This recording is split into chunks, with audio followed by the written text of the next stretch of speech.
go live when the system is.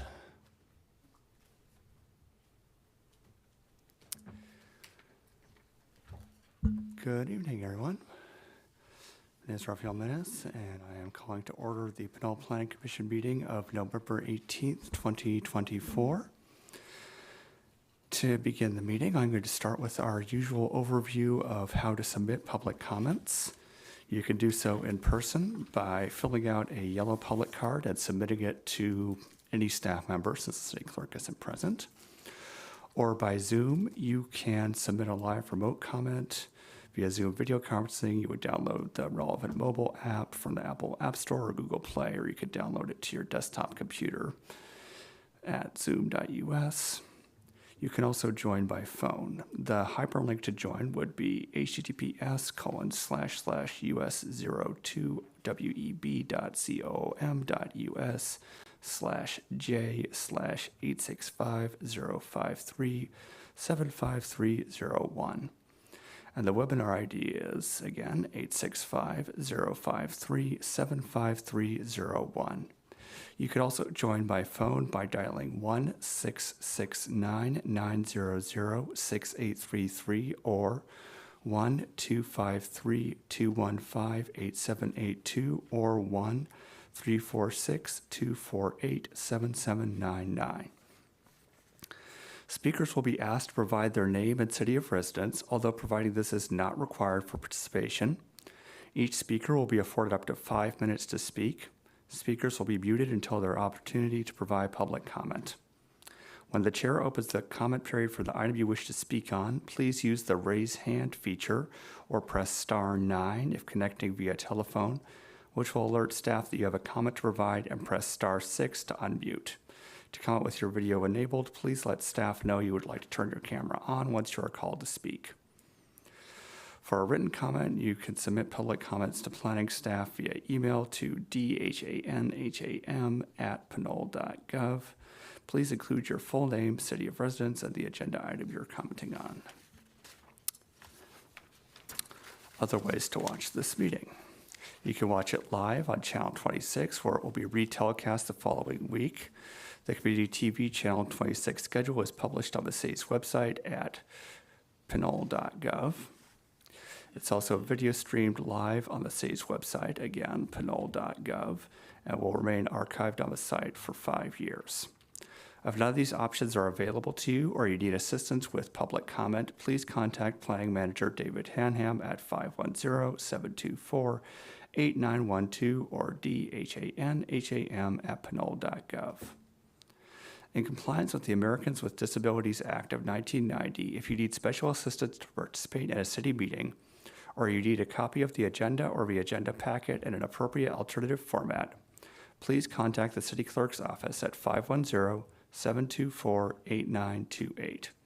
Notification at least 48 hours prior to the meeting or time when services are needed will assist city staff in assuring that reasonable arrangements can be made to provide accessibility to the meeting or service. Note, staff reports are available for inspection on the city website at pinole.gov. You may also contact the city clerk via email at hbell@pinole.gov. Citizen participation. Persons wishing to speak on an item listed on the agenda may do so when the chair asks for comments in favor of or in opposition to the item under consideration. After all of those persons wishing to speak have done so, the hearing will be closed and the matter will be discussed amongst the commission prior to rendering a decision. Any person may appeal an action of the Planning Commission or of the Planning Manager by filing an appeal with the City Clerk in writing within 10 days of such action.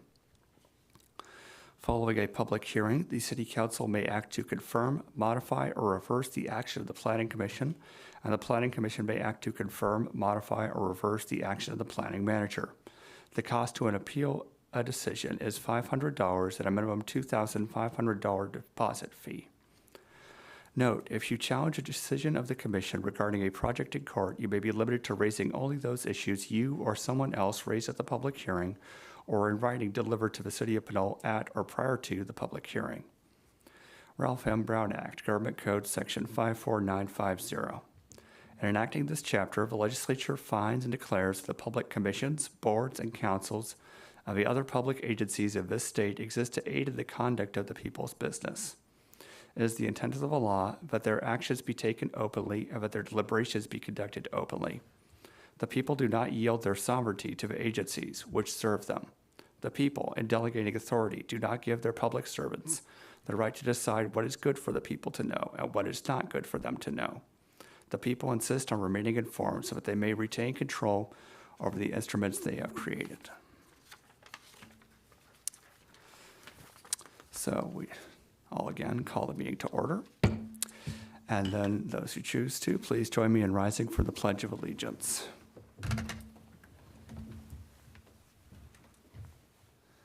I pledge allegiance to the flag of the United States of America and to the republic for which it stands, one nation, under God, indivisible, with liberty and justice for all.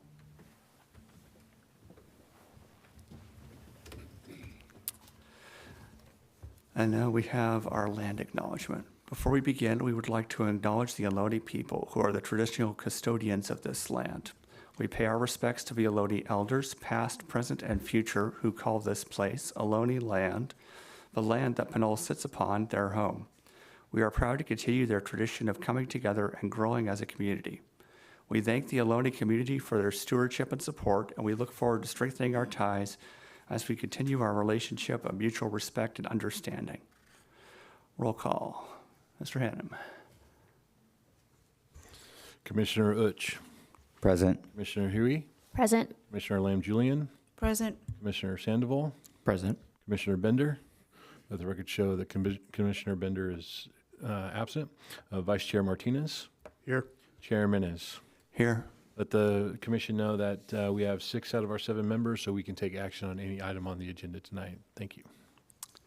Very good. And now we have citizens be heard. The public may address the Planning Commission on items that are within its jurisdiction and not otherwise listed on the agenda. Planning commissioners may discuss the matter brought to their attention, but by state law, the Ralph M. Brown Act, any action must be deferred to a future meeting. The time allowed is 5 minutes each. Are there any persons wishing to speak under citizens to be heard? Yes, Chair. We do have someone online with the phone number ending in 5748. Caller, when you are ready to speak, please press *6 to unmute.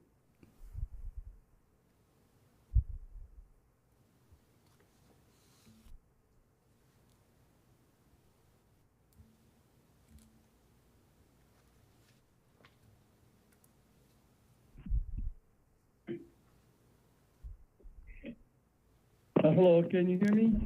Yes, we can hear you. Go ahead. Yes, my name's Anthony Losbrink, senior citizen, longtime Pinole resident of over 40 years, taxpayer. On behalf of myself and some of my friends and neighbors, had a few questions to address the city of Pinole and Planning Commission. Can you first tell me what can be done with the telephone pole obstructions on the street corner of Granada and Shade Drive on the I guess it would be on the Granada side corner where there's a sidewalk cut out for ADA, and there have been 2 telephone poles there for several years now going on, and it was reported to the city numerous times, and they said they would look into it, but you know, they've been banded together with some kind of plastic duct tape and metal bands and what have you, and it's not just an eyesore, but it's a safety hazard, both for ADA access, as it's blocking half of the ADA access there on a marked crosswalk. And if there's going to be an accident there, because there's always accidents on Pinole Valley Road and every other major thoroughfare in the city, one of those posts could either land on a car or pedestrian or the person's house there on the corner. So several people asked me to inquire again for the city, why can't they pick up the phone and call the appropriate people, whether it's Pac Bell, AT&T, and or whoever decided to band those two poles together for the last 5+ years and take care of that.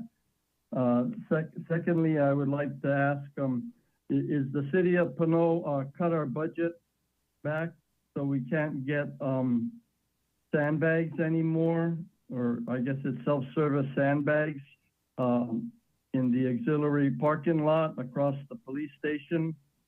We had 2 rains, and we have a major rain coming up this Wednesday through this weekend, and there's no sandbags or sand there to be had. I know other cities have theirs and they're ready or prepared. So did they cut the budget for that, or is that money gone to hiring interns for the city council that could maybe pick up the phone and order some burlap sandbags and some sand to come in like last week, if not tomorrow? I'd also like to ask what is being done with the request for the trash bins with covers or recycling green trash bins at the Pinole Valley Park and Dog Park. We were promised those several years ago, 2 city managers ago, 2 groups of city council people ago, and I guess 2 public work managers ago. And going back to the Michelle Fitzer days and Tamara Miller days, and we never got any trash cans. But it seems like every time somebody that knows somebody asks for an extra trash can bin around Pinole Creek or the library or somewhere else, they get it, you know, whether it's 1, 2, or 3, and we can't even get one with a cover. There's no covers. It's attracting vermin and animals and things like that, and it's a public health hazard. And it's a bad look for Pinole. I guess that's the way things go. We got to wait for Measure I to kick in after January 1st. And the city never got back to us about why they put out so many new no parking signs up and down Pinole Valley Road, and for that matter, several more throughout, or a lot more throughout the city, up and down Appian Way and other places. And the rumor is that they don't want to spend the time or the money to paint the old red curbs on half of them or maintain that. So every 100 feet, there's a stop sign, no parking sign, all up and down Pinole Valley Road. There's a couple dozen. There's on Appian Way, there's a couple dozen, and other parts of the city. So who's paying those thousands and thousands of dollars to buy and erect and take public works time to put up those permanent stop signs in the sidewalk? And Can you go ahead and conclude at this point?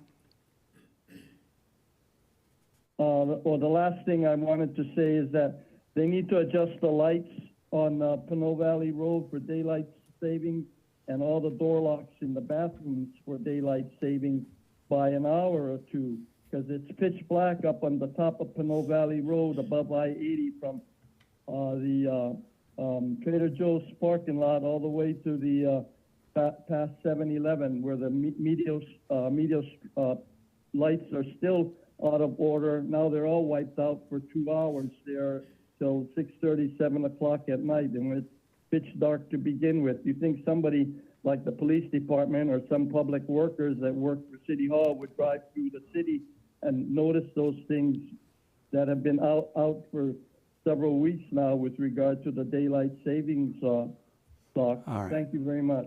Thank you. Are there any other persons wishing to provide public comment under citizens to be heard? No, there are no other ones at this point.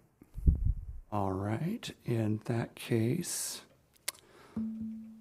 I'll bring it back to the commission to discuss any of the points that Mr. Vosbrink brought up that they wish to discuss.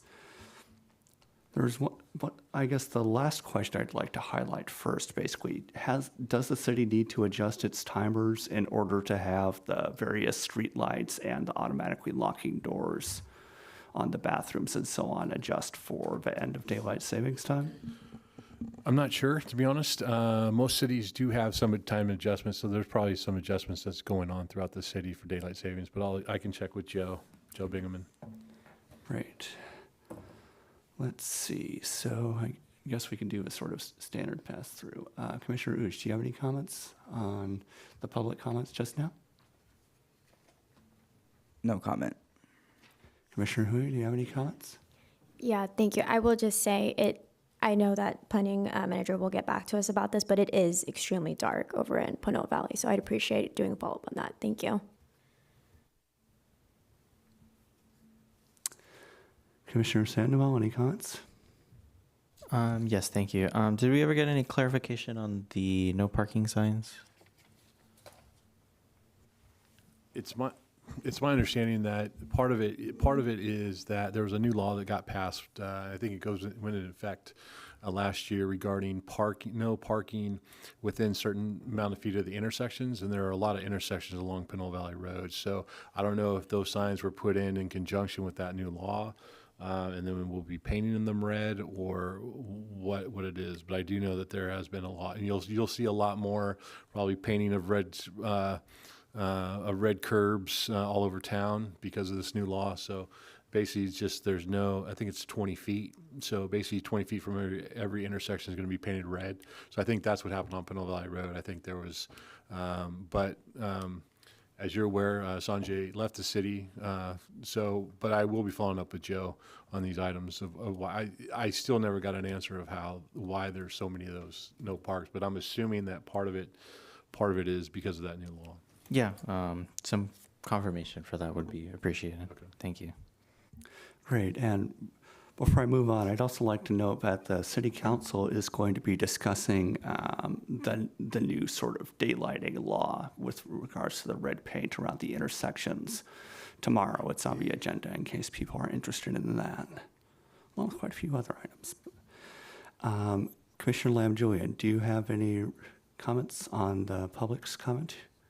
I do. So the clarification about the self-service sandbags, would that be, I think it's normally by the fire department, but several community members have noticed that it's still not there. Normally it's there right before the storm season. Yeah, now that we have Con Fire and I think there just needs to be some coordination between Con Fire and Public Works to figure out if they're still going to be the same location, or now that we've got Station 74 open as well that we didn't have last year, so it could be. I think they're communicating on that, but that's something again I have to follow up on because normally it was the fire department that had all that ready to go, and right now we don't have that. So I don't know if that got thrown to Public Works or if just Con Fire isn't aware of. That's kind of the service they provided our citizens. So that's something I can check out.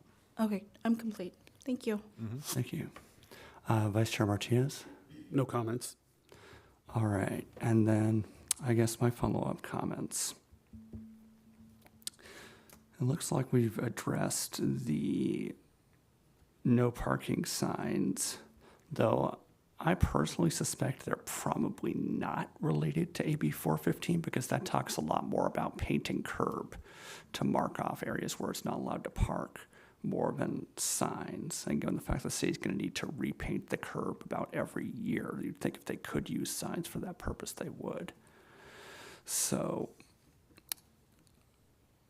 let's see. With regards to the covers for the trash bins at the Pinole Valley Dog Park, is there any way to know if there's any sort of timeline on that? I have no idea. I didn't know that was a project. I'll have to check with Public Works. I have no idea about, or maybe even Community Services at this point to see if it's in their ballpark as well. So that I didn't really know that was an issue. So I'll have to follow up. And then the second one, those telephone poles that are blocking the ADA cutouts at Granada and Shin, is there any sort of process or plan to deal with those, or are we just keeping an eye on them for right now? I would assume we're just keeping an eye since it's been there for the last 5 years. So I'm assuming that that's the program that we're going to have. However, based on I know we're doing a lot of ADA improvements throughout the town, so I don't know if those poles are going to end up somewhere else or not. So that's something I have to follow up with Public Works because I'm not quite sure what they're, and I don't know if there are our poles. That's the other thing. I don't know if there are poles or not.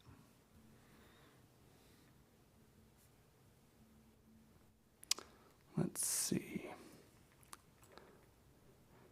And one thing that I didn't quite follow was it sounded like there was something binding the poles together, maybe? I think I might have misunderstood that point.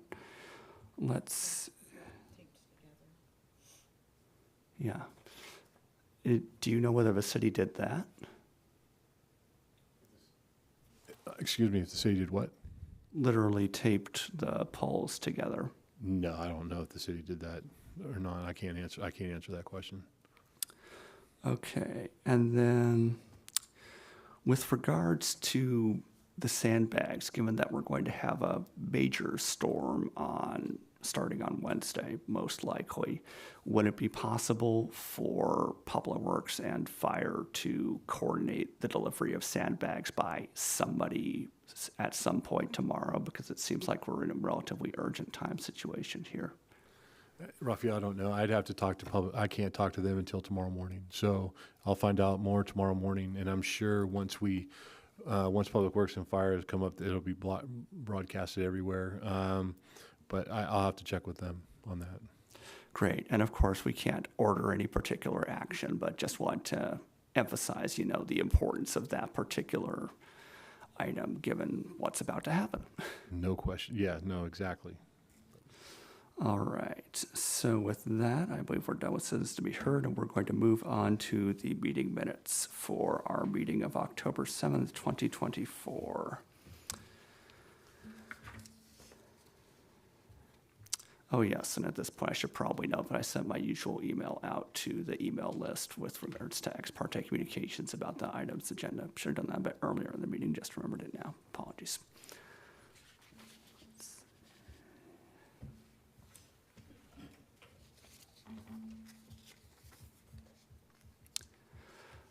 So let's see, going the other direction this time. Commissioner Sandoval, do you have any comments on the minutes? No. Commissioner Lamb-Julian, do you have any comments on the minutes? No. Commissioner Oosh, do you have any comments on the minutes? No. Sure. No. Vice Chair Martinez? None. All right, I'm going to take a brief look just to double check and make sure I didn't miss something.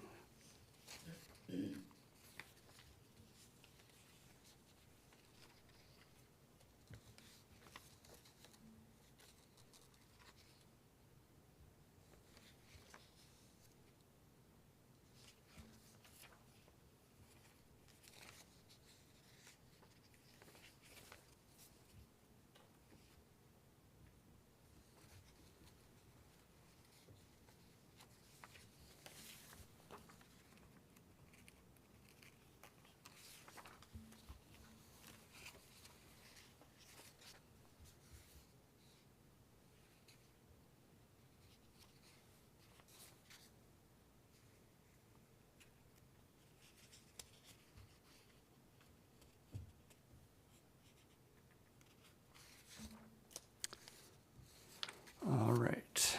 Would anyone like to make a motion with regards to the minutes?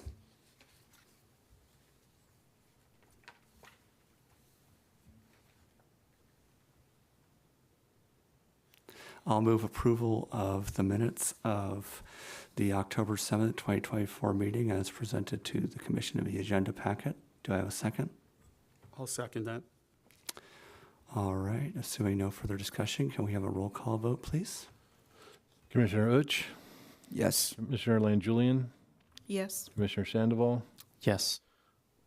Commissioner Huey, Yes. Vice Chair Martinez. Yes. Yes. Motion carries 6-0. One absent. Thank you. And with that, there are no public hearings today. We have one item of old business. Presentation from Justin Chu on density bonus augmentation information.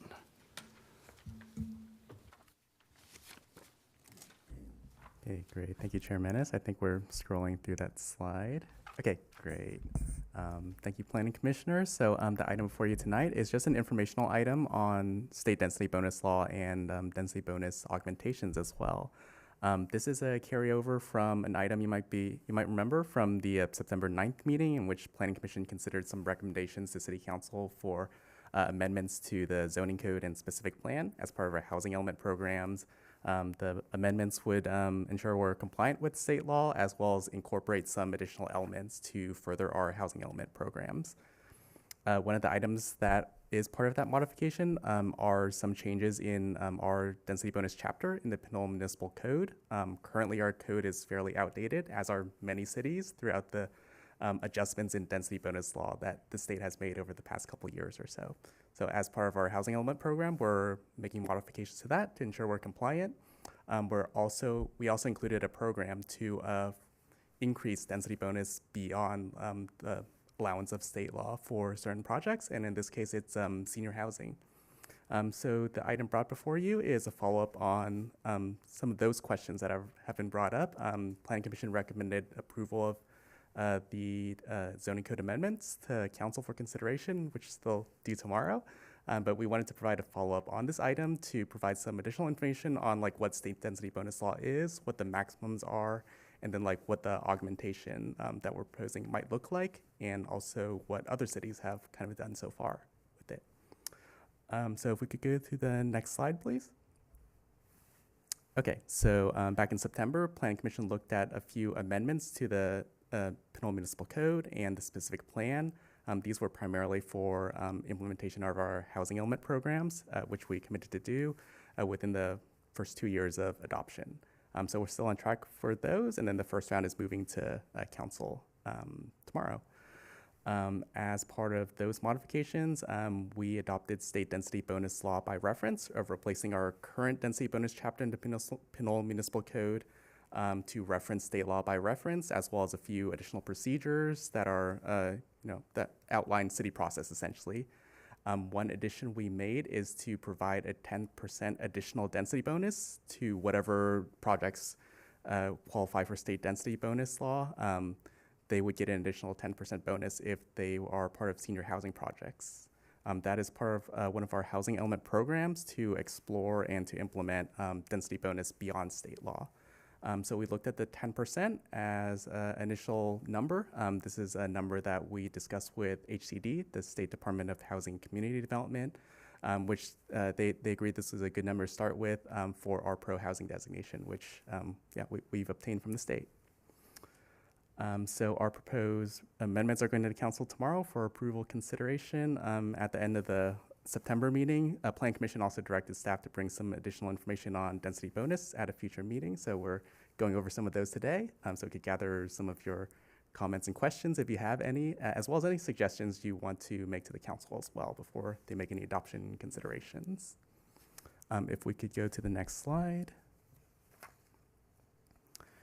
Okay, so this is kind of an outline of state density bonus law, the provisions that might be most applicable if it were like a housing project for senior housing development, essentially. There are a number of provisions in state density bonus law besides, senior housing. There are provisions for like student housing, for example, but we didn't include those since we're looking at the 10% bonus to senior housing type of projects. So we outlined some of the more relevant ones for a project that might come in for senior housing. So there is a bonus specifically for senior housing regardless of whatever the income level is for a project, and that is a 10% bonus if anyone just comes in with a senior housing project. So this has no specified affordability levels, you just have to provide senior housing.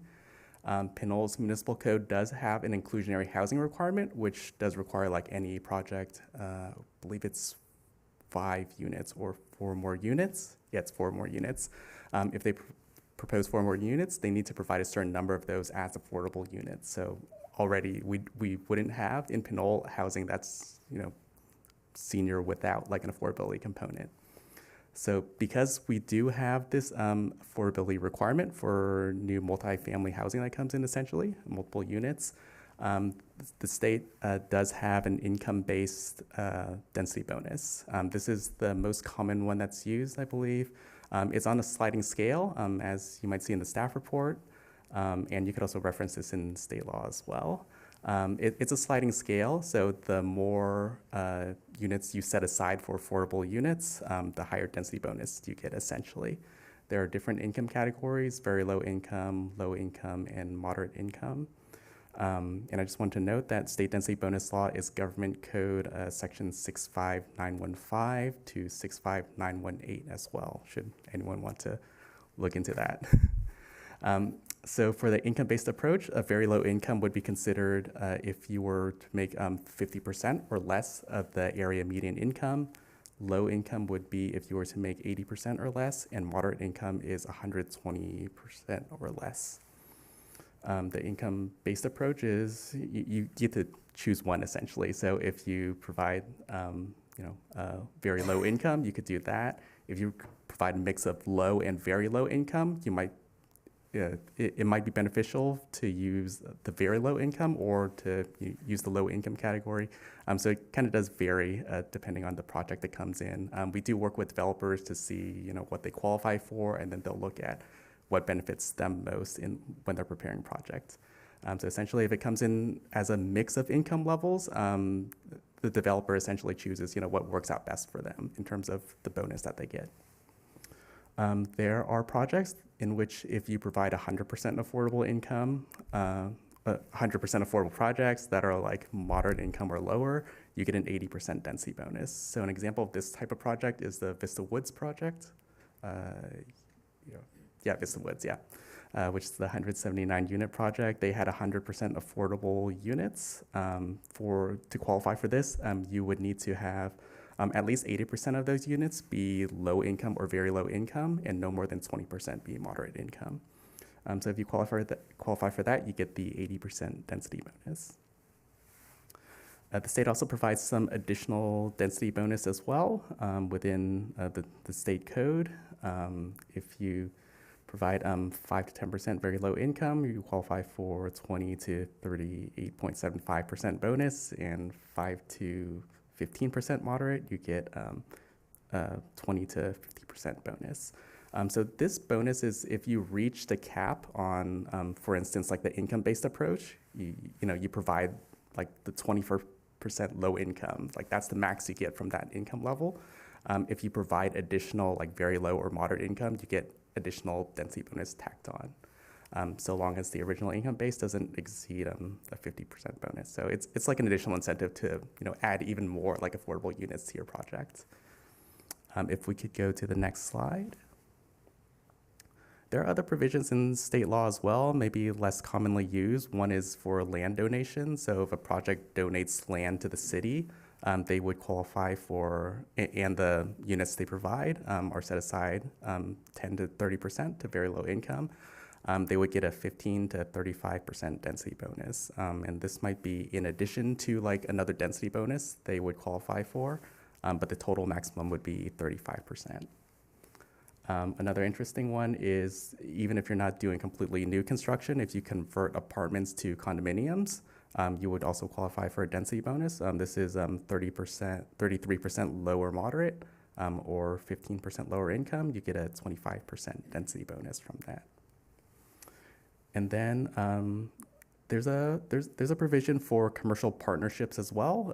If it's a commercial developer, they could be eligible for a density bonus if they work with an affordable housing developer to construct affordable housing on a commercial site or in proximity to public amenities like schools and employment centers and within a half mile of a major transit stop.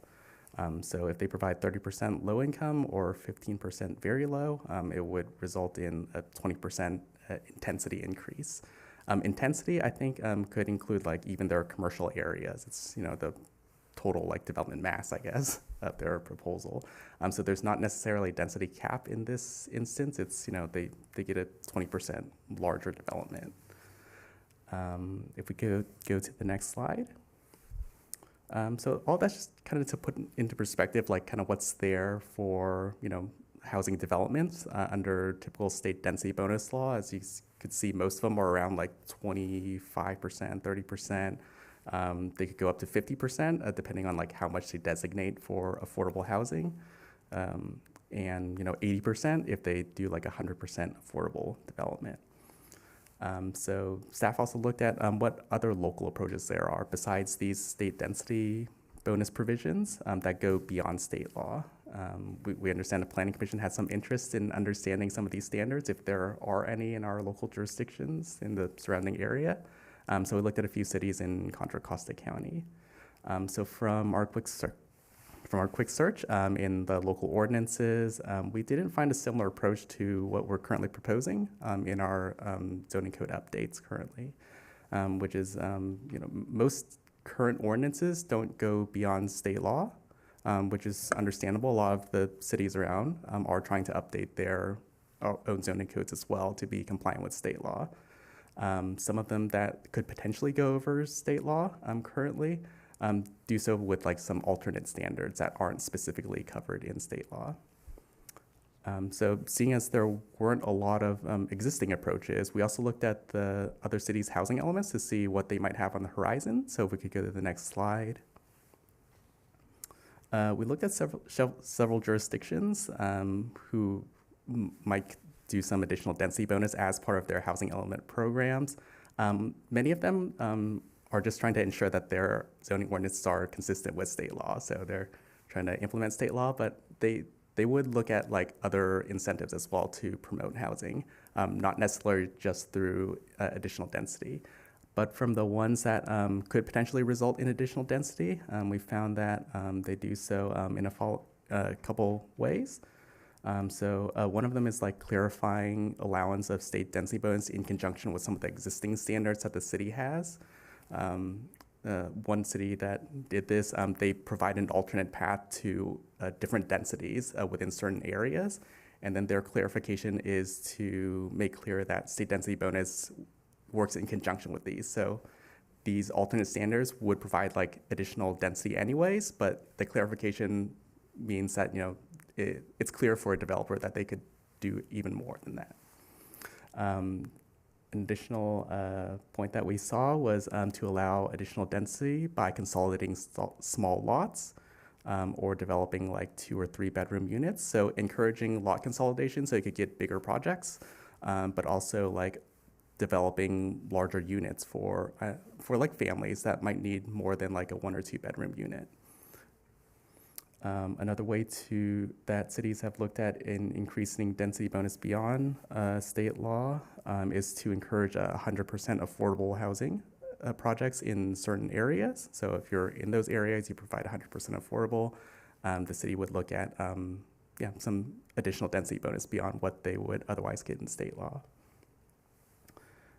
Another one is just to evaluate larger density bonuses. Like a lot of these housing element programs, they're still in the implementation and just brainstorming phase, I think. They committed to doing these programs, but the specifics, I think a lot of cities are still working out since a lot of jurisdictions have only just adopted their housing elements like a year ago or so, or a little more. And I know some are still working on it in the Bay Area. So there's more work in the future, I think, for a lot of cities, but it's a good time to look at how you might enhance local like incentives to promote more housing for different like income groups or different special needs groups that might need them. And finally, another program we found was for the city to adopt a local density program that supplements state density bonus and includes higher density for senior and student housing. So kind of similar to Pinole, but they don't, they haven't laid out those specifics yet. So I think from the housing element programs we've seen so far, cities, have these plans in the future, but the specifics haven't been completely worked out yet, and I'm sure there'll be a lot of public hearings, in the meantime leading up to those to, work out what those details are. I think this might be the last slide, but if we could go to the next slide. Yeah, so that's kind of a brief overview of like what the state density bonus law is, and then kind of what we found so far in terms of additional density bonus beyond state law. We want to provide that to Planning Commission in case you had any questions about state density bonus law, or any like comments or suggestions for what we're proposing, which is the 10% additional density above whatever projects we get from state density bonus law. And then, we could provide some of those suggestions. Questions first, and then shift to comments after we have the public comment, because I suspect there probably is going to be at least some public comment on this one. So starting with Commissioner Uch this time, do you have any questions of this item? Yes. I'd like to say thank you for the presentation. It was really informative. My first question for you is about the commercial developer partnership. For clarification, this basically just means allows opportunity to do infill development, right? And does that mean, like, for clarification, like when I mean by infill development, like allowing for mixed use, whether vertical, right? Housing top, stores bottom, or vertical, or just like an apartment just on the lot or adjacent to it, like the project at the old Kmart, right? Something similar to that, right? Yeah, absolutely. It doesn't specify like the type of development, like how you design it specifically. Okay. So it could be like vertical mixed use where you have like commercial on the bottom and residential on top. It could be horizontal mixed use. You have commercial and then like a separate building that's like residential. So there's no limit to like the type that you could do. Oh, so it's basically like very flexible. It could be either or, right? Yeah. Okay. Yeah, and of course, if someone does come in with those projects, like we'd look over density bonus law, closely, like with them to make sure they're compliant and they know what the provisions are. Thank you for the clarification. And sorry, second question is for the density bonus law for the city of Richmond. I'm a bit confused on the one that says for the more than 4 bedrooms per unit, 35% density bonus. So when it says, so for clarification, does that mean like if a single unit, right, has 4 bedrooms, the developer just gets a 35%, or there needs to be like a certain amount of 4-bedroom units? Let's see, more than 4 bedrooms, 35%.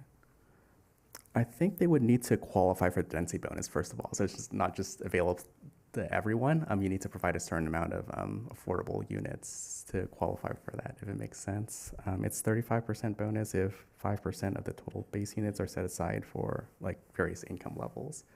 So if you qualify for density bonus, you could use like this alternative standard instead if it like gets you more units. Okay. That's all my questions, and thank you for the clarifications.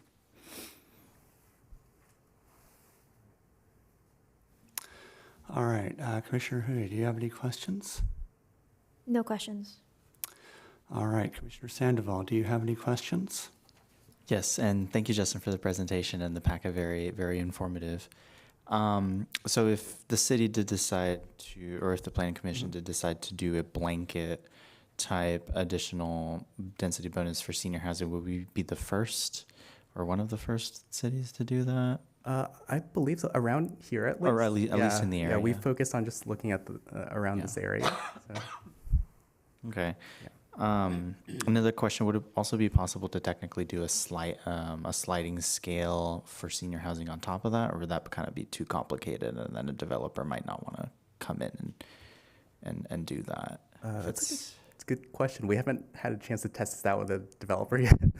They haven't come in with it. Of course, if Planning Commission wants to recommend something in the future and, we do some additional analysis, that could be possible. But for now, I think we're just looking at.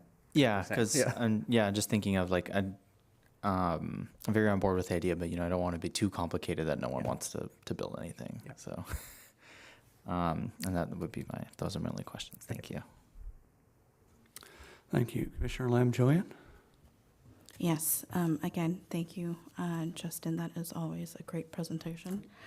My question is, has staff looked into the shift within the developmental disabilities community, the disabilities community in California?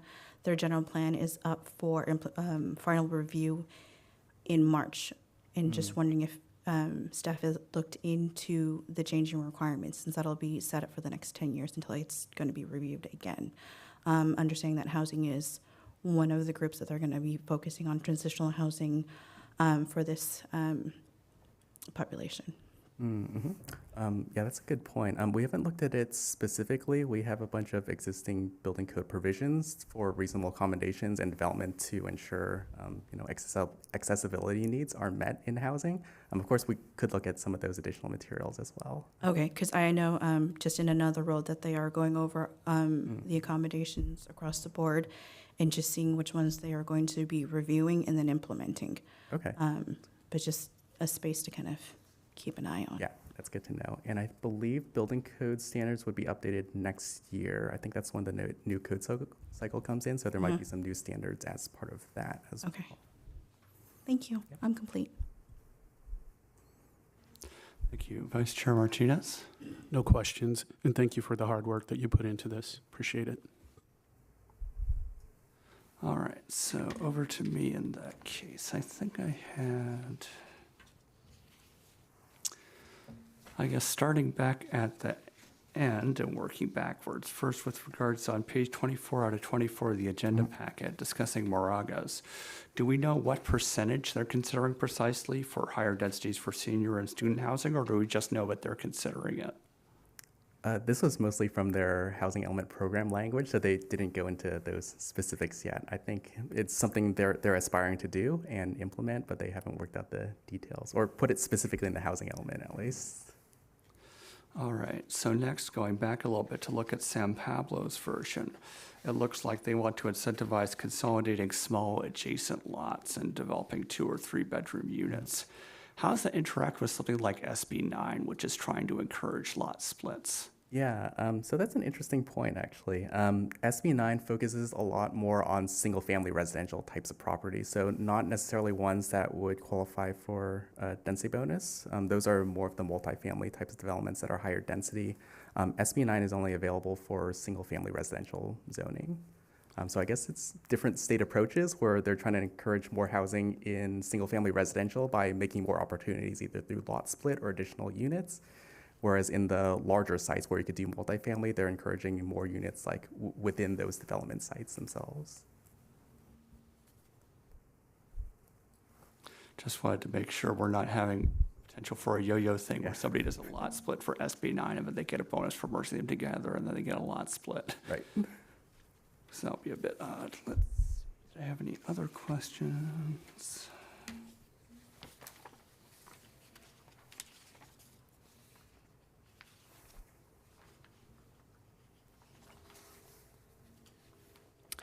Oh, yeah, one of the things you brought up when you were talking about the other provisions of the state density bonus was discussing basically the difference between intensity versus density. I was wondering if you could go into that into a bit more detail?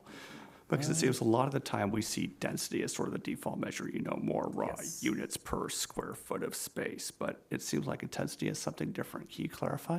Yes, and I wonder if I could pull up some of the language. But essentially, since this is a commercial kind of focused density bonus provision, they focus not just on density, which is like the number of units concentrated on the site. Intensity, I think, also factors in your floor area for commercial development as well. So rather than using just the density language, I think they're trying to be more encompassing in like the whole development, commercial and the residential component. So they do, I think, note that there's no specific maximum density limit. It's your total floor area, I think, for whatever the development would be. I'm trying to see if I could pull up that language as well. But if Commissioner Menace, you have further comments, I could try to look it up while you have those. I'm going to briefly have a check to make sure I don't have any more questions.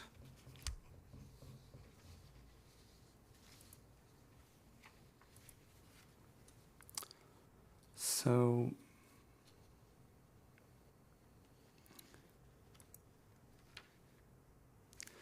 I guess one, for just sort of comprehending how all this stuff works together, it looks like there's basically a bunch of different ways under just the state density bonus law, setting aside any adjustments we can make, that various different bonuses can happen. One for senior housing, another for certain levels of income, and another for certain combinations of levels of income.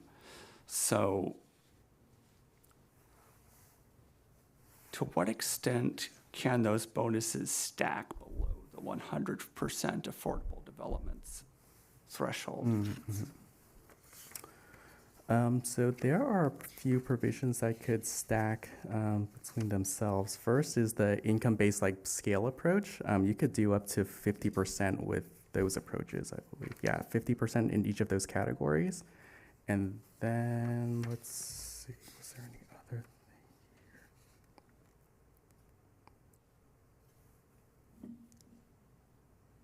Okay, so you can't go up to 50% there. So some of the stacking that they've provided. Oh, I'm sorry, let me go back. So if you do go up to 50% on each of those, you would achieve 50% by either doing 15% like very low income. So you could do probably 50%, and then if you do use that stacking, you could do an additional 38.75% or an additional 50%, depending on if you do a certain percentage of very low and a certain percentage of moderate. In the packet, it's basically looking at table 1 plus table 2. Okay, because if I'm reading that right, it seems like you could have basically some percentage of your units set aside as low income, let's say 24%. And then on top of that, you could have 15% set aside as moderate income. And then you would have a total of 100% density bonus while still having far less affordability than if you went for 100% affordable and you'd only get an 80% bonus.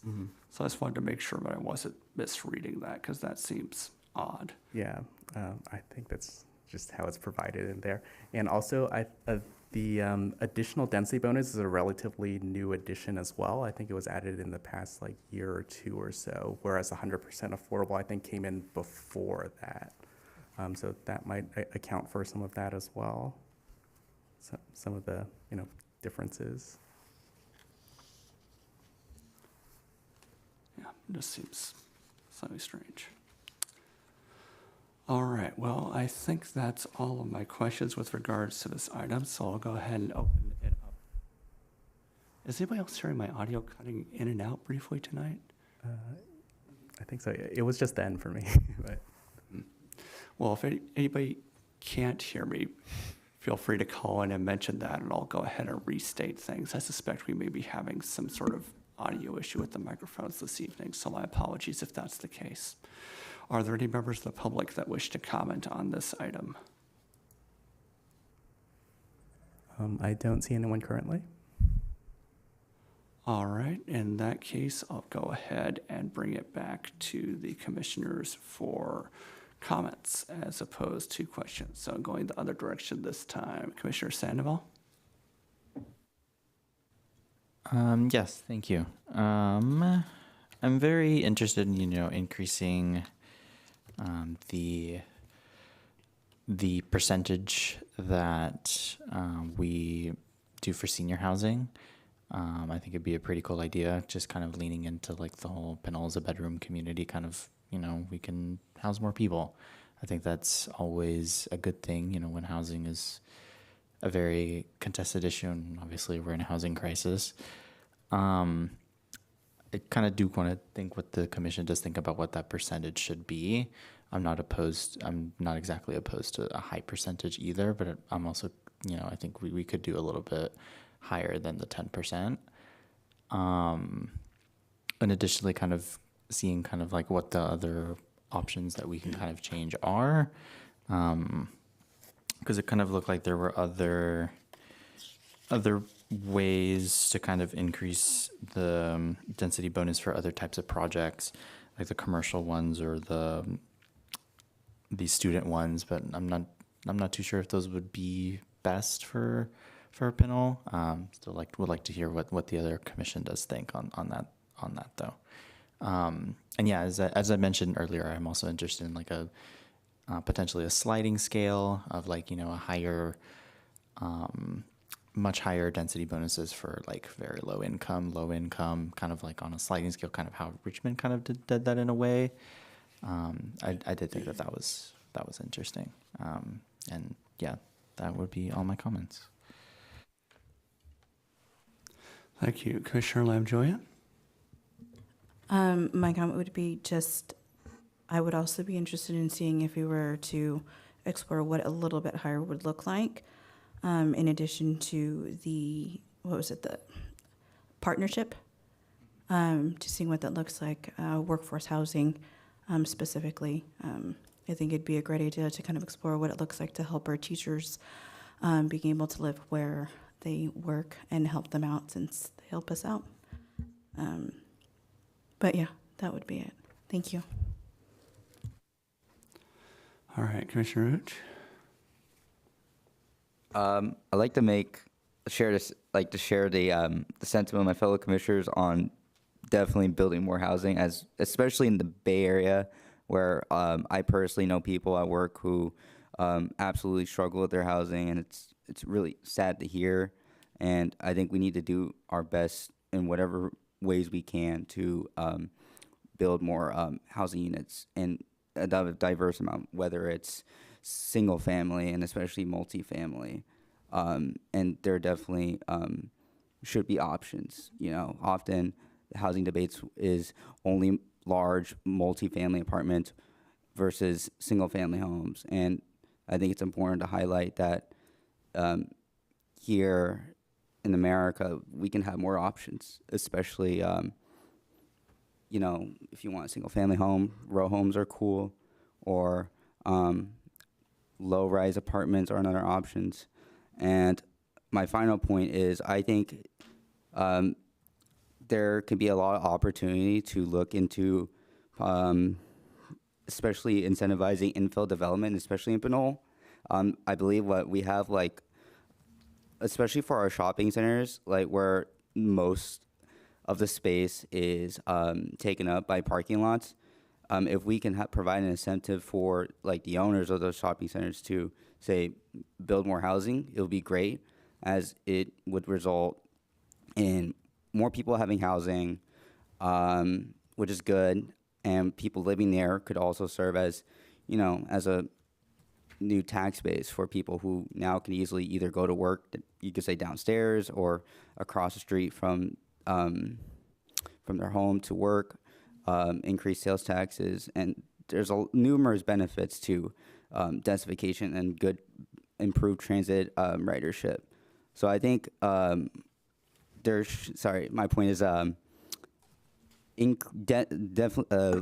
look into density bonuses, especially for infill development, if that's possible.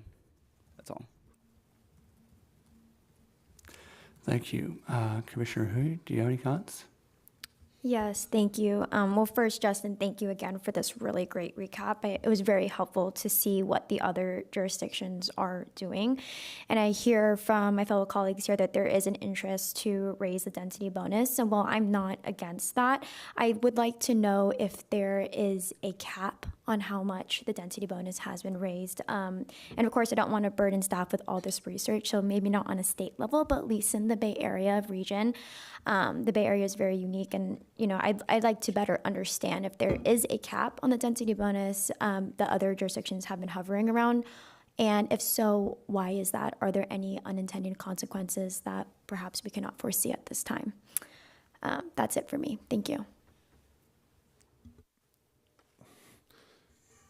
I think I'm going to add my 2 cents here. Where the other component of this density bonus is actually the units per acre. That's what's triggering all of this. You know, in the more dense Bay Area cities, you're talking 50 to 60 units per acre. You know, 80 units per acre, 100 units per acre. And what that does is when you start adding these density bonuses on there, then that increases the number of units. So the density bonus is key to adding more units in terms of adding affordability, but I think we also might have to take a look at actually increasing the density per acre. Like, for example, Vista Woods. I mean, where that project has a base of 50 units per acre. That's the largest we have in Pinole. So for them to allow for their 100% density bonus, that allowed them to get their 180 units, because they used 100%, which their maximum was, they had 2.1 acres. So they had a maximum of 100 units all by itself. Then when they piled on the 80% density bonus, because they were 100% affordable, that got them to the 179.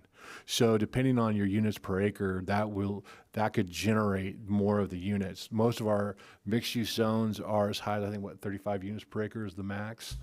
Yeah, I think so. Yeah. Around 35. You know, so our CMU and our RMU zone districts are 30. So for example, in 100, if you just had 1 acre, you know, you could get, with density bonuses, up to 75, 75 units per that 1 acre. So I think that's another alternative that we might have to take a look at in terms of getting densities. Or if the units per acre is okay, then using the density bonuses will always increase the units, and it'll also be on top of our 15% inclusionary, because that's not going away as well. So we've kind of got a little built-in density bonus, and I think that this law kind of changes that. But I think that, so there are other alternatives instead of just piling on the density bonus, is that we might be able to increase the units per acre. Because that's one thing with the new law regarding the shopping centers, like in our regional commercial zone district where residential is not allowed, we really don't have a density per acre. I don't think we have a per acre unless the general plan allows us up to 35, but I don't think there's a unit per acre number there. So just kind of keep that in mind as well, is that's why some of those cities are able to generate 400, 500 units. Why? Because they're 100 units per acre, that and $100, they got 5 acre projects, that's 500 units, and they pile on another 10, 15, 20, 30%, and they get 750, 800 units in 9 stories, 10 stories, 12 stories, depending on the look. So that's something that we need to be aware of as well. Just wanted to throw that in there. Yeah, and I think density bonus also varies project by project, and whoever's proposing it, some people just choose like not to use any at all, or others like try to max it out, or you have people in between too that just like want some density bonus. So it varies. It probably depends on the site as well, like how much area you're working with and what you want to provide. Maybe they do need more parking or circulation areas in which, building more like doesn't help them achieve what they need to do. So it does vary, but density bonus is like one of the tools to help incentivize some more units and get some more affordability, where that's possible. Yeah, and I can give you a perfect example is Appian Village. Appian Village is on 7.2 acres, but it only used the very minimum in terms of density. They were on the lower end, the 20 units per acre, and they did have a density bonus. I think no, they didn't have a density bonus. They just went 20% density, but we required, because they had a 15% affordability factor, then they had to provide for that.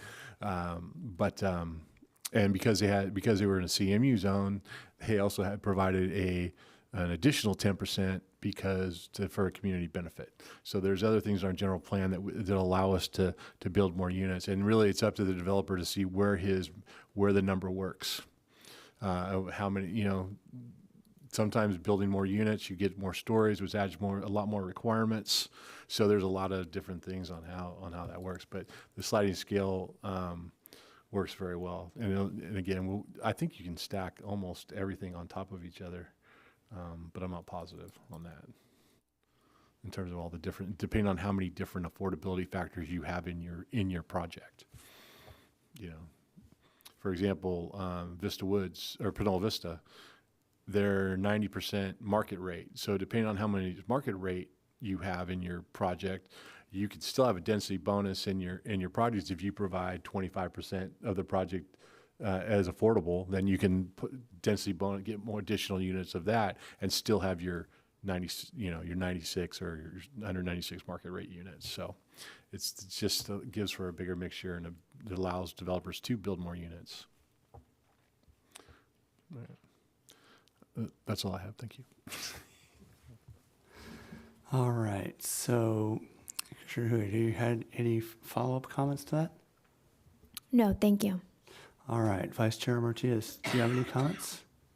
Well, I'd like to say thank you to my colleagues here on the Planning Commission for all the great questions this evening. And thank you, Planning Manager Hannum, for the additional details regarding commercial mixed use. I guess I just want to share with you some of the work that we've been doing on Planning Commission has always been, I guess what we've talked about was that, as an example, the senior housing that we worked on on San Pablo Avenue, one of the main reasons behind that, by opening up 170 plus units, that meant that older folks that no longer maybe wanted to live in those single family homes in the community, they would now have a place to go, freeing up inventory and removing some of the pressure, right?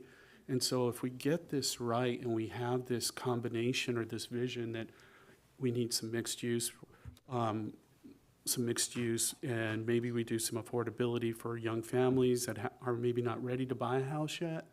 And then we have the townhomes coming online and the senior housing. We create this whole ecosystem that allows it to flourish within our city. So in a perfect world, this is I guess some of the big work that we've been doing to try to ensure that we meet all the different needs within the community with bringing on these different projects to meet the needs of the various folks within the community. So I don't really have any more questions, because I think the only other really big parcel that there's a few on San Pablo Avenue where there's an old vacant church that stopped working over by Pinole Shores, I don't know, over 10 years ago. And then the Safeway project has some space, and I believe we've got a list of other sites that have been identified for potential projects. But right now, I'm comfortable with the work that's been done to say, if we're going to focus on some of the senior housing, this additional bonus is a good idea. And so I'd be fully in support of that as well. Thank you. That's it. Thank you. And now over to me, I guess. So I'd like to echo the prior comments, thanking staff for taking the time to put together this report and presentation and digging through, the various regional bodies and their choices and their potential future choices. It was definitely helpful being able to see, at a table just what all the various options were. And I'd also like to thank my fellow commissioners for their comments and questions so far. I guess there's a couple points I'd like to make. First off, of course, is the simple one that, we're not actually making any decisions on this item tonight. It's a purely informative one where we're just, discussing potential options. But if anybody was going to be taking any particular action, it would be the council tomorrow. Secondly, well, I agree that it would be a good idea to have a broad variety of housing types available.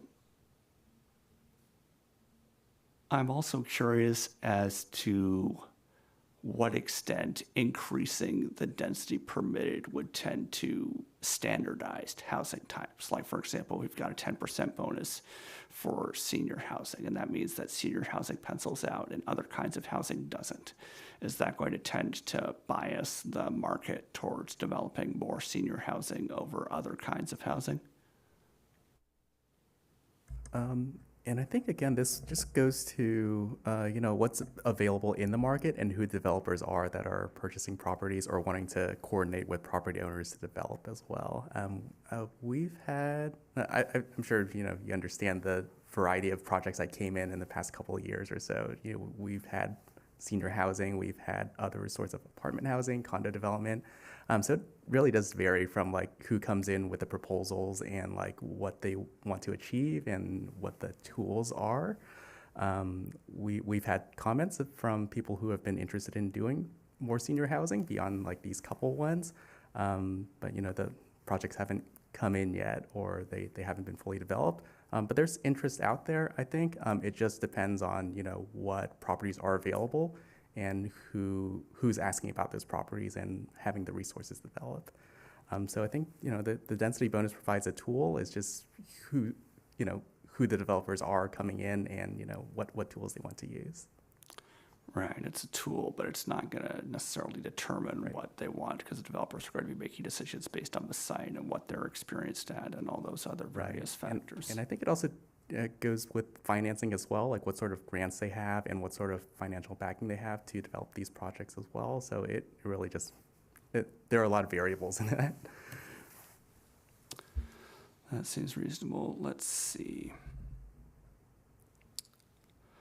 I guess my next sort of comment / question is following up on one of Commissioner Ucha's comments with regards to the benefits of densification and infill.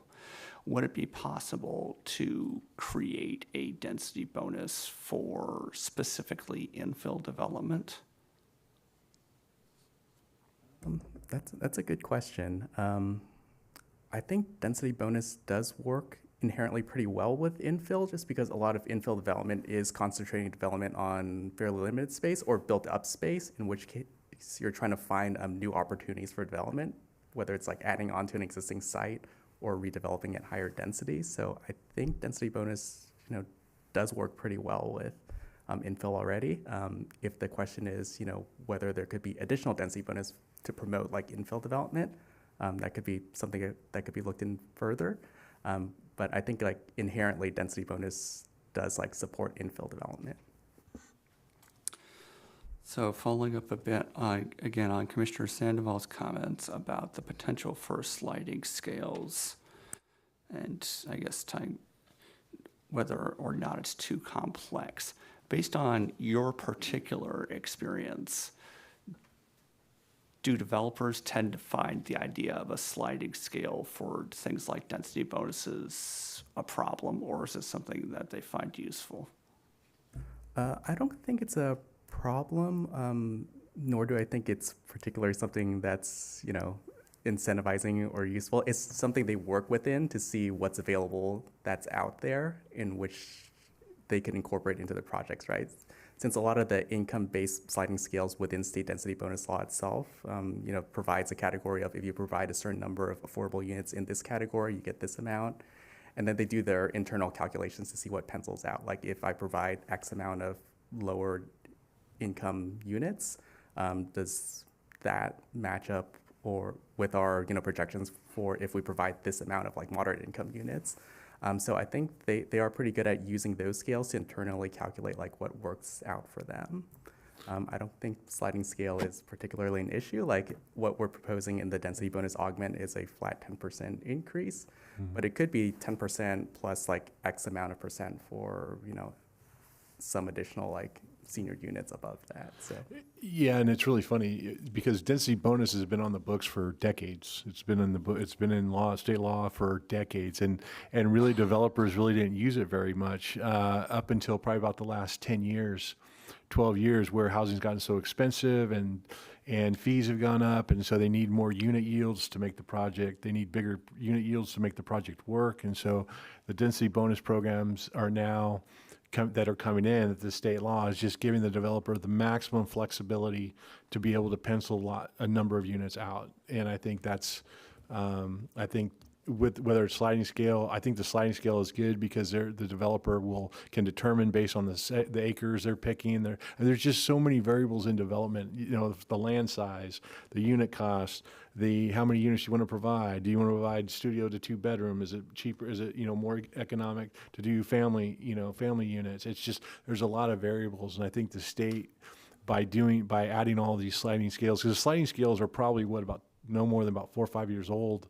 Or maybe a little older than that in terms of, because with the 80%, that was really the first sliding scale based on the density bonus. And so now they're including all these different scales and different slides. And so I think what they're finding is developers like to have a variable, like to have different options, and to be able to use them as best to their abilities to make units happen. And then it allows cities, since now it's all state law, now it gives the cities a chance to work with developers and get the lot yields and all that, because there's also the other portion of the density bonus, which is the waivers and the concessions and all that kind of stuff. And so it's just all encompassing, and these projects can get fairly complicated fairly fast depending on how many units, how many affordable, how many moderate, how many, and our arena numbers. So that's another issue. We could build a lot of senior units, and now we don't have any above moderate, and that's or moderate. We're only very low, and so I think these sliding scales are good, and I think they'll help us in all of our income categories that will allow us to get the units that we need. So. All right, and then following up on Commissioner Lam-Julian's comment about workforce housing, would it be possible to provide a density bonus for basically, I think when we're referring to workforce housing, we're usually referring to stuff like building on school district property, things like that. is that something the city could do, or would that run into the conflicting jurisdictions issue? I think it's something that would probably have to come to school districts as like the owners of the property. So if they propose a development, I think they'll just need to comply with like state density bonus law. I think. Yeah, that they would, provide on their own, properties. yeah. Yeah, if they provided housing, if the schools provided housing on their properties, they pretty much have the jurisdiction on their property. But they would still have to answer to the density, if they wanted to do density bonus, they would still have to do, since they're an entity of the state, those would also apply to them as well. So they could do sliding scales on the property. But they wouldn't be affected by anything the city adopted with regards to various kinds of bonuses or not? Not if it's on their property. Okay. At least that I'm aware. I don't know of anything, I am not aware of anything that allows the cities to override anything that the school district does on their own property.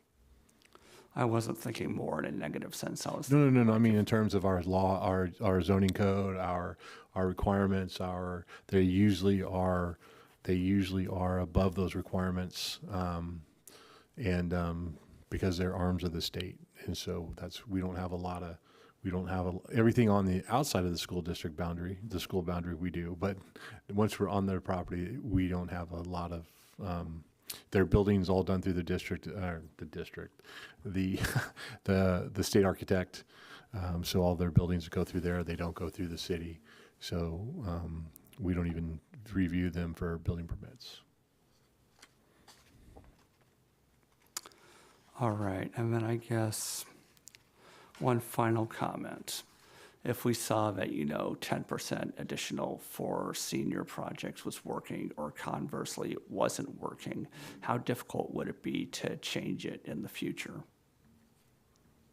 It would require a zoning ordinance amendment. I think it's something Planning Commission can suggest that staff looks into, and then it'll be among a slate of other like ordinance amendments that, it'll go through Planning Commission, of course, for the recommendation, as with, any other zoning code update, and it goes to City Council for that final approval. So it could be revisited at any time as like another zoning code amendment, essentially.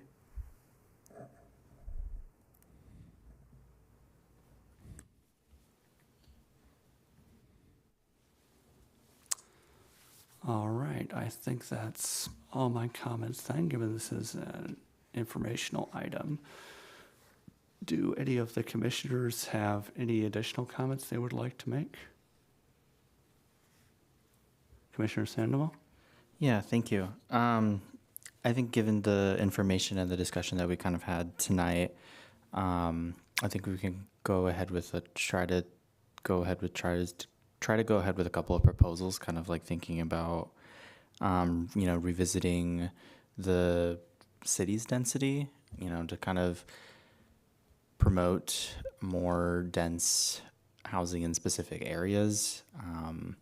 I think, and for clarification, the density varies by the corridor and the zoning, correct? Or is it just like one citywide? That's correct. Yeah, the general plan sets the original density, and then and then the zoning districts then have their own density units per acre. Yeah. So then, kind of building off what Planning Manager Hannum had mentioned earlier, we kind of had the opportunity. We could have the opportunity to kind of increase that as another way to kind of promote the construction of housing, and then potentially on top. Is it cutting out? No, you're good. Oh, sorry. But then on top of that, potentially also seeing density boosted increases for other groups besides seniors.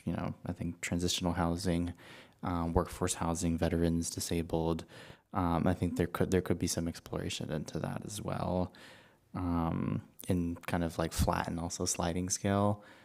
If sliding scale kind of gives more options and is a little bit more flexible for developers, then I think that could be a good thing.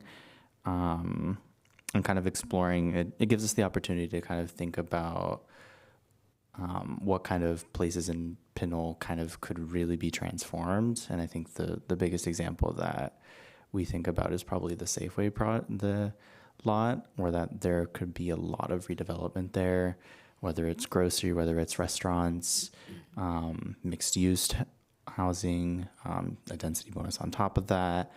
And I think that that would be a great benefit to the city for the construction of housing, but also economically as well.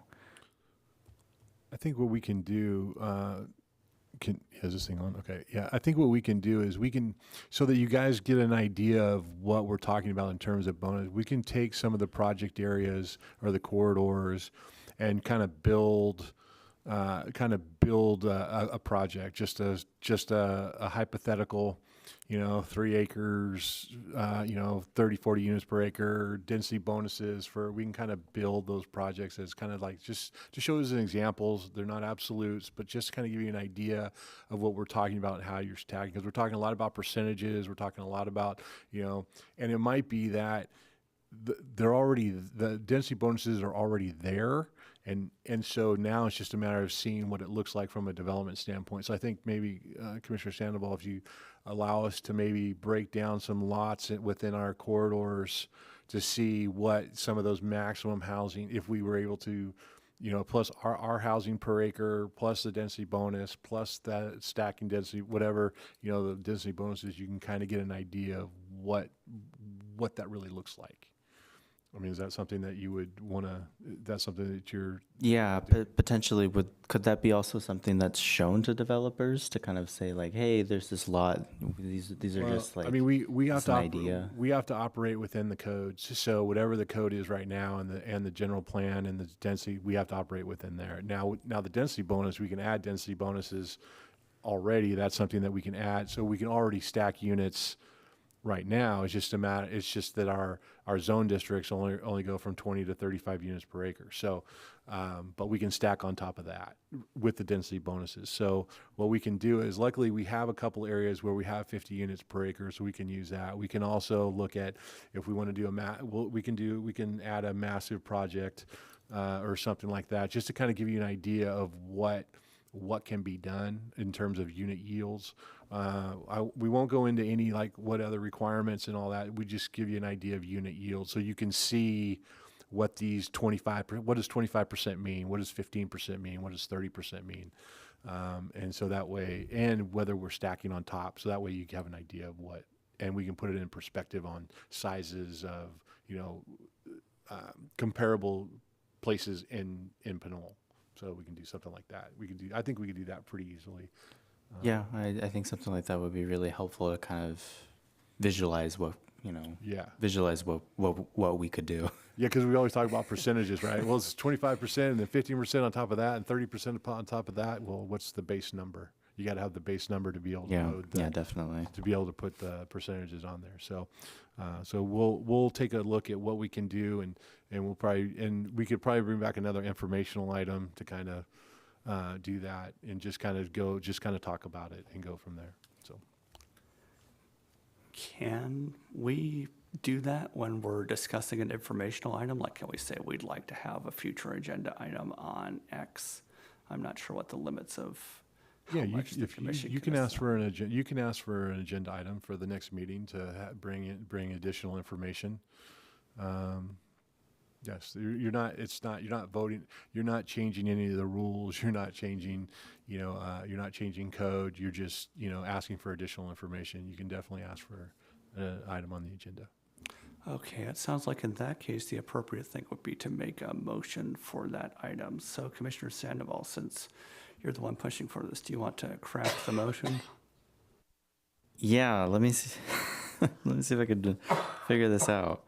So then we would be looking to make the motion in itself would be to direct staff to provide additional information on yields. Unit yields. Okay. Okay. I think I might have it. In that case, I'd like to make a motion to direct city staff to, I literally had it, but I just forgot it, to provide additional information on unit yields and potential density bonuses and potential density bonuses in vacant lots currently, or in sizable lots throughout Pinole. Yeah, what we can do is we can choose some different, we'll choose some different lot sizes, what we have here in Pinole, and then all the lot sizes that we do will be lots in Pinole. We're not asking to tell you which lots they are, but they will be lots within the city of Pinole. All right, do we have a second for the motion? I'll second that. All right, any discussion? Commissioner Hay, did you add a comment? No? No. All right, roll call vote on the motion then? Commissioner Uch, Yes. Commissioner Huey, Yes. Commissioner Lam Julian, Yes. Commissioner Sandoval, Yes. Vice Chair Martinez, Yes. Chair Menace. Yes. Motion carries 6-0. And we'll Alright. try to bring that back to you, if not at your December meeting, your first meeting in January. Okay, and then let's see, did anybody else have any further comments on this agenda item, the density bonus augmentation information?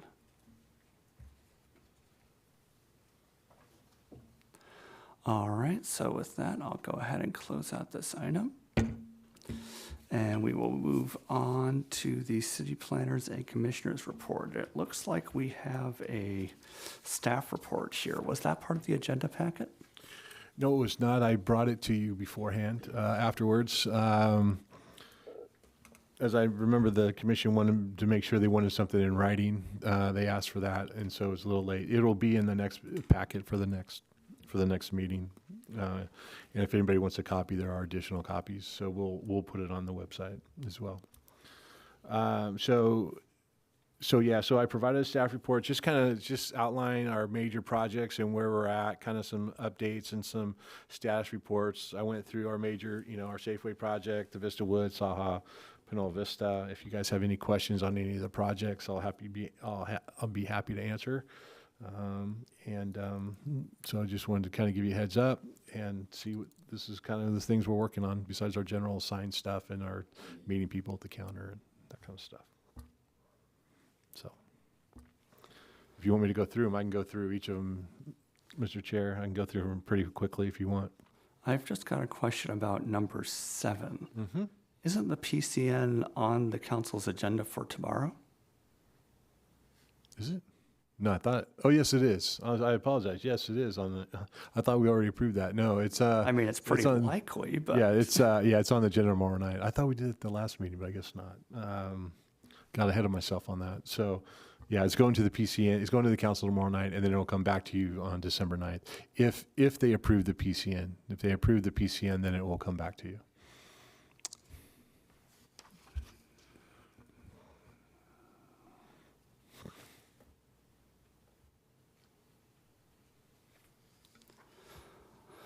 All right, so I guess at this point, while we go ahead and ask if there's any questions from the commissioners on the staff report, and then we can move on to reports from the commissioners in particular. So first off, let's see, starting from my left this time, Commissioner Sandoval, do you have any questions on the staff report? No questions. Thank you for the information. Commissioner Lam Julian, None at this time. Thank you. Commissioner Hui, No, thank you. Commissioner Uch? Yes, just one question for number 7 for the Sprouts Grocery PCN. What does the PCN stand for? Public convenience necessity. So, That's all my questions. Thank you. Vice Chair Martinez? jargon and start using start using the actual term. I apologize. Just make sure you expand it out the first time. That's always the tricky bit. Yep. Let's see. So for item number 12, the conditional use permit radiology office, 825 STEM Pablo, staff is still working with the applicant to receive a drawing for the awning. Mm-hmm. Is there any sort of timeline on that drawing or just whenever they get around to it? Well, they've got to bring it in. So yeah, whenever they get around to it.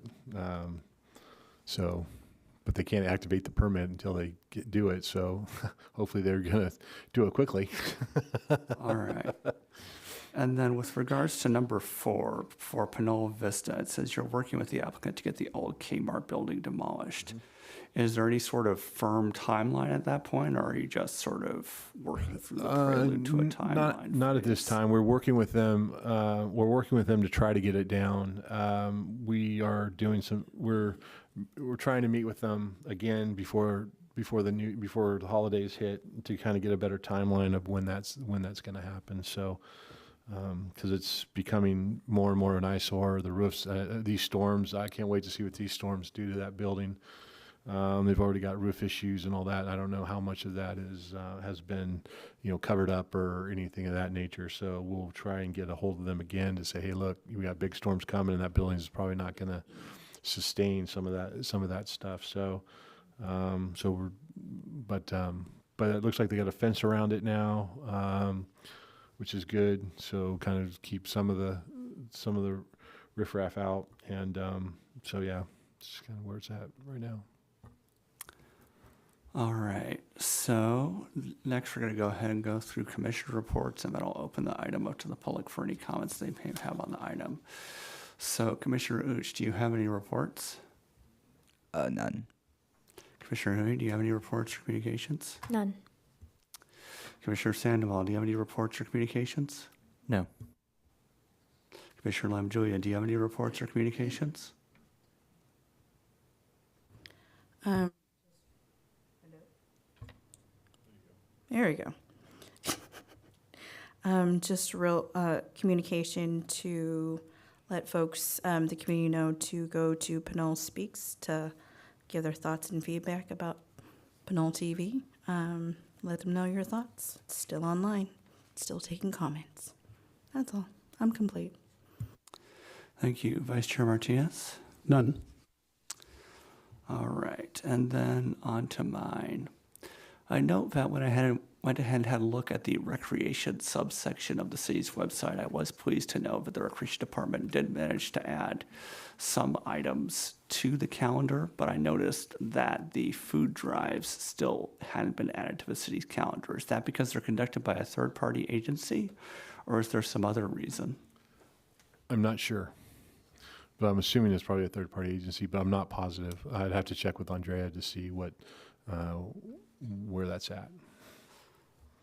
Because if it's possible for the city to have that information available directly in the calendar, I think it would be a significant benefit to the community. And let's see. Aside from that survey, oh yes, there's the draft active transportation plan that's available for public comment until December 7th, I believe. I'm not sure where exactly it is on the city's website, but I know that it's available for review, so folks should probably have a look at that. It's going to talk a lot about things like how wide the streets should be, where we should have bike lanes, what kind of bike lanes they should be, what we should do with obstructions, all the various fun parts of that whole process. And I'd also highlight that at tomorrow's city council meeting, there's going to be discussion of a creation for an ad hoc committee on pedestrian safety at the council level. And while that ad hoc subcommittee is not going to be open to the public because it's an ad hoc subcommittee, it still might be an area where people want to raise their comments about particular issues of pedestrian safety above and beyond any comments you may have been making to the Traffic and Pedestrian Safety Committee already. And that meeting is going to be at 5 p.m. tomorrow at City Hall. And because there are no closed session items in the meeting, it's probably going to come up relatively closely to 5 p.m. And I think that's all my comments with regards to report and communications. Well, I guess they're sort of two separate items, but are there any public comments on the city planner/commissioner's report? I see someone online, but no hands raised at this moment. All right. And then I guess because communications are technically a separate item, though I think we sort of blended them together a bit here. Are there any communications that the commissioners would like to make? So going in the other direction this time. Commissioner Sandoval, do you have any communications? No. Commissioner Lamb-Julian, any communications? No, but I just would like to add, sorry.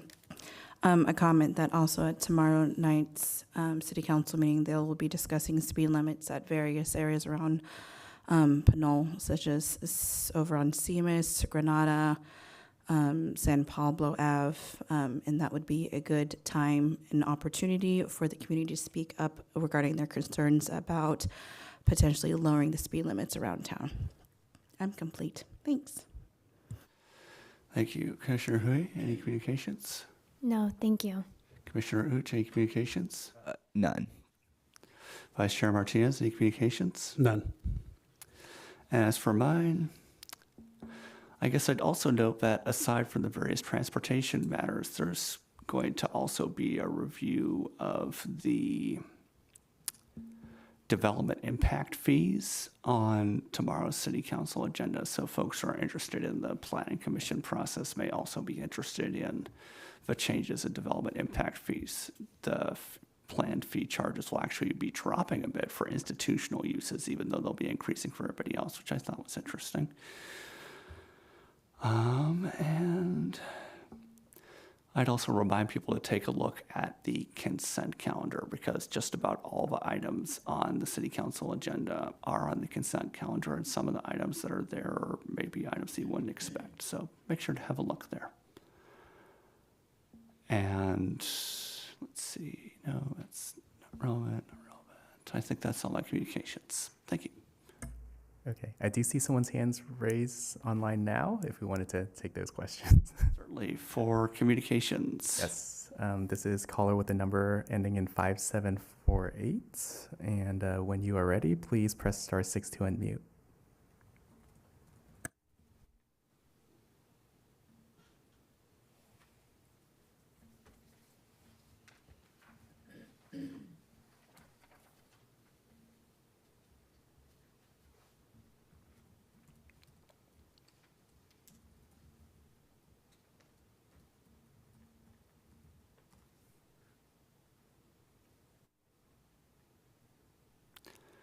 Did you want to make a comment on this item?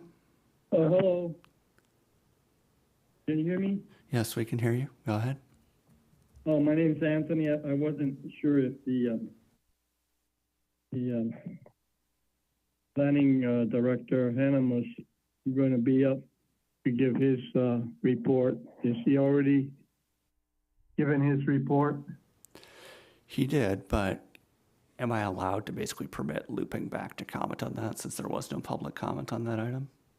Yes, you can open that item back up. So if you want me to, I can go over the report. Well, I could let him go first. Okay, so what I'll do is, Either way. why don't we go ahead and end your comment for right now, Mr. Vosbrink, and then I'll reopen the city planner's report.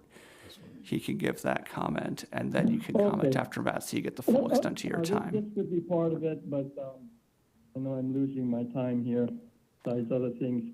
But could the Mr. Hannum or the city give us an update on what's happening with the sale of the Faria House and other related properties that have been evaluated for possible sale, because we are facing a large budget deficit, and between now and the next 5 years, we'll need more than 0.5% sales tax, I would think. And I don't know if it's what's going to happen with that, as well as an update on what's happening or going on with the caretaker's house out on Adobe Road.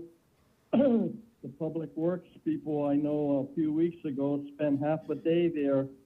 Like half the crew spend half a day fixing lights there. So now it looks like a lit up Halloween Christmas tree cruise ship boat with over a dozen lights all over it. Never seen it looking so good. So I don't know if they plan to put that up for sale or what the plan, but there's rumor that something's going on there, but they always withhold from the public till the last moment. They could put a sign out there and let us know what's going on, as well as related update on the Adobe Park Trail there behind the caretaker's house.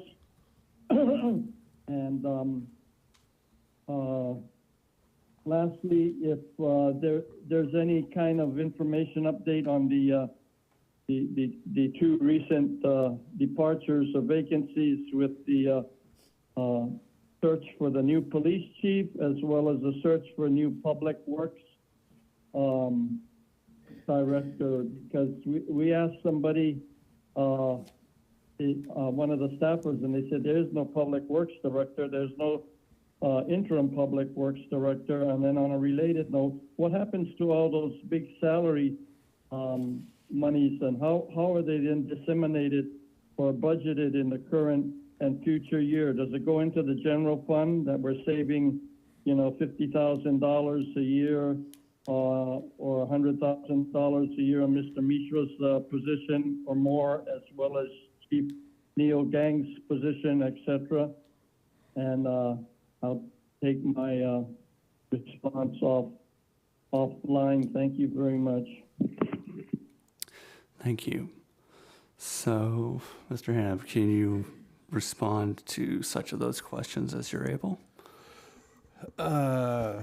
Well, to be honest, regarding the Adobe Trail, the last set of comments that I've gotten was that the materials that got dropped off over there were going to be used to somehow repair the trail or do the trail. However, I don't know any timelines or statuses or where that's at. The caretaker's home, I know they've been working on the caretaker's home to whether they're putting it up for sale or not. I'm not sure of where that's at, but I know they were doing some repairs to it. In regards to the Faria house, I think it's with we have a company that we work with, RSG, who does who helped us with a lot of the sales of our current properties, like Community Corners and the property that was sold at 612 tenant and 600 tenant when we own those properties. And so I'm not quite sure where we are, if they've submitted anything for the Faria house at this point. In regards to the police chief and the public works director, it's my understanding that the job classification is out. The job is out for recruitment, so it's for a public works director / city engineer. In terms of the police chief, I think that that's being handled by the city manager, and I don't know if there was an actual selection made at this point. I know that there were some interviews that were being done. I'm just not quite sure if the final selection. In regards to what does that do to the savings of the budget, it saves the budget that we're not paying a public works director at this time. That money it just stays in the general fund. It doesn't go anywhere. And then when the new person comes on board, then they assume the salary, whatever the salary is that they. So there could be some cost savings based on the number of months it takes to fill the position. Because as of now, we don't have an interim. I don't know. I don't think we are going to have an interim at this point. But I'm not. You'd have to talk to the city manager about that. In terms of the police chief, we had an interim police chief with Matt Avery. I don't know if Matt's done yet or retired. I think he's done, but I haven't heard yet if we've gotten the new police chief. I know interviews have been done.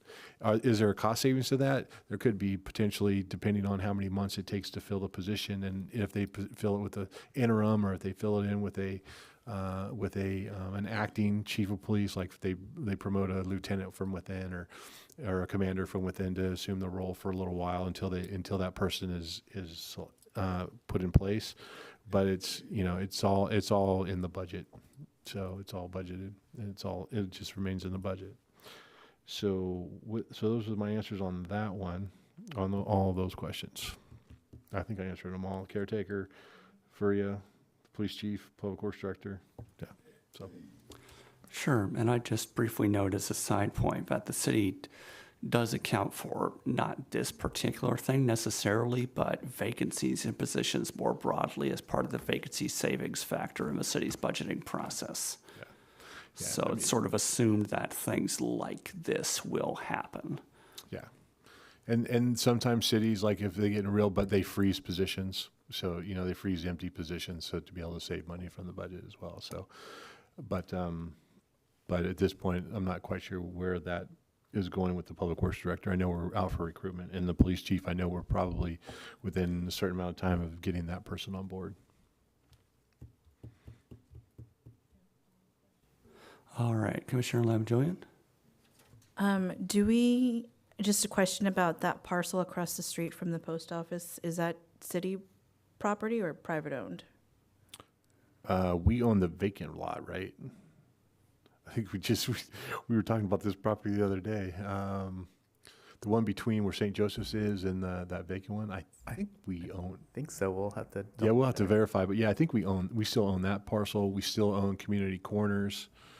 We still own the Faria House. We still own, I think that's it. Those are the only ones left. I think those are, because we sold like 3 or 4 over the last 4 or 5 years, so. Is there any plans for that vacant lot, or is it just not yet? No, there's been really no development at this point for that side. Is it zoned for, is it mixed use or what's? Yeah, it's commercial mixed use. Okay. Yeah. I'm complete. Thanks. Are there any other comments from the commission? PM. Thank you, everyone, and good night.